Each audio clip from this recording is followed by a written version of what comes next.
India is among the top 3 nations of the world leading towards global renewable energy growth, and it has set a target of installing 175 gigawatt of renewable energy capacity by the year 2022.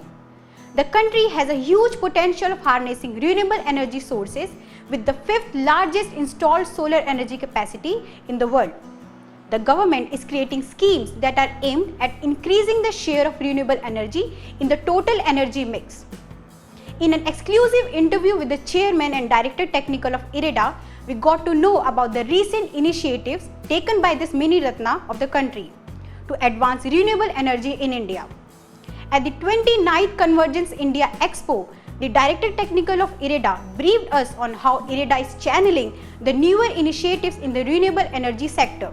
We've been financing all such projects. So our role as a banker or a financing company is to provide finance for people who execute these projects. So we've been financing solar, financing wind power, hydro, and couple of matters. Apart from that, we are also now getting involved in newer technologies. One of them is electric vehicles. IREDA is also financing e-vehicles to push the cause of sustainable development by cutting on traditional vehicles that use fossil fuel.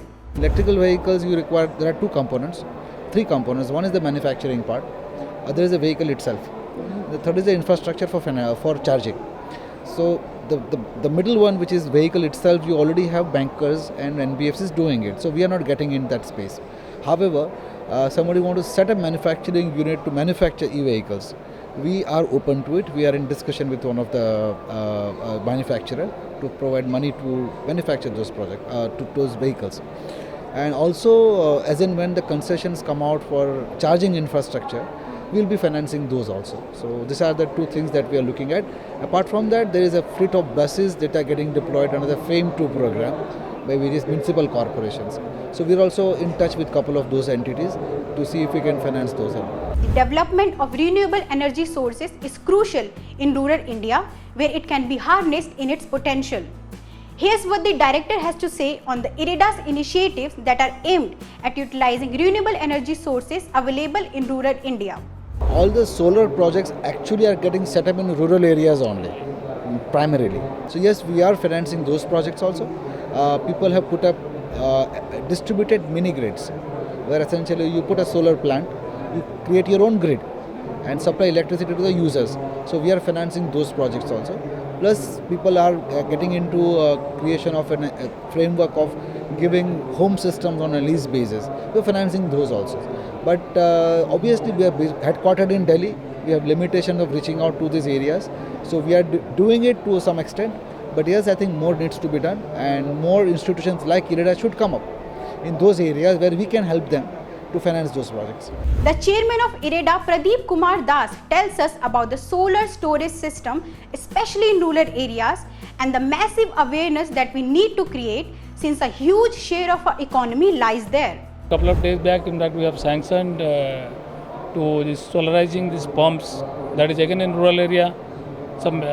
One of our borrower who has approached, and some other activity related to solar storage system that will be completely in agricultural, extreme rural area. So we are also planning to fund them. These are under appraisal. So we are looking into that way, because ultimately India's economy is largely based on rural area. So we need to essentially have a massive awareness in rural area, and their consumer rights as well as the facilities what is available to them, and then usage of this renewable energy, be it solar, be it CBG or whatever it is. So that part also Ministry of Power and MNRE together, and all CPSEs under both the ministry, we have a communication strategy. Very shortly you will hear in FM or TV or even print media or even other handbills, other things in even bus stands, walls, hoardings. You will find this disseminating the information and the consumers, whatever asymmetry of information as on today existing, and probably next 6 months rural population will know much more about what is the renewable energy. India has set an ambitious target of installing 175 gigawatt of renewable energy capacity by the year 2022 in alignment with the country's Atmanirbhar goal. IREDA is also looking ahead to accomplishing its target with an even bigger aim of reducing India's carbon emission and creating a sustainable economy. I think 175 gigawatt next year is only one step towards a larger step. Okay, the largest step is to go carbon neutral in the future. There's a target of 2030 also, which is 450 gigawatt. So this is the first step towards achieving 450 gigawatt. And I think not lots more in the future. Because one thing is very clear, it's a matter of time. The entire planet has to be go carbon neutral. So that's the aim I think every country is having, including our country. So this is a journey, and this is one step of the journey as of 175 gigawatt. India is leading this mission. As far as solar is concerned, the International Solar Alliance, that is the global body for solar, the headquarters in India, probably that is the only international level of institution which is located in India. And India is really leading this RE activity globally. So time to come, it will be achieved. With self-reliance in the energy sector as integral for achieving the goal of Atmanirbhar Bharat, India is already on its path to leading the world towards sustainable energy growth.